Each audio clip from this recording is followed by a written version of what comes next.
Law of അട്രാക്ഷനെക്കുറിച്ചുള്ള secret എന്ന പുസ്തകത്തിൽ ചേർത്തിരിക്കുന്ന Neville Goddard എന്ന ചിന്തകൻ്റെ നിരീക്ഷണമാണിത്. നമ്മളൊക്കെ സാധാരണ മനുഷ്യരാണല്ലോ. അനേകം തെറ്റുകളിൽ കൂടിയാണ് നമ്മൾ ശരി ഏതെന്ന് തിരിച്ചറിയുന്നത് തന്നെ.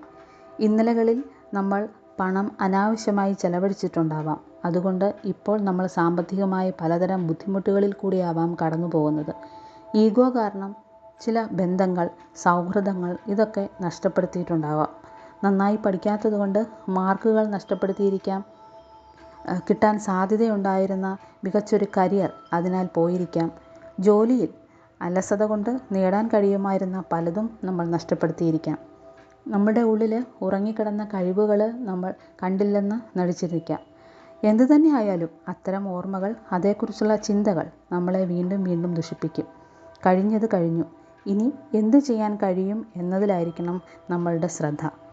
പറ്റിയ തെറ്റുകൾ വീണ്ടും ആവർത്തിക്കാതിരിക്കാനും ലൈഫ് നന്നായി മുന്നോട്ട് കൊണ്ടുപോകാനും ഇനി എന്ത് ചെയ്യാൻ കഴിയും എന്നതിലായിരിക്കണം നമ്മൾ ചിന്തിക്കേണ്ടത്.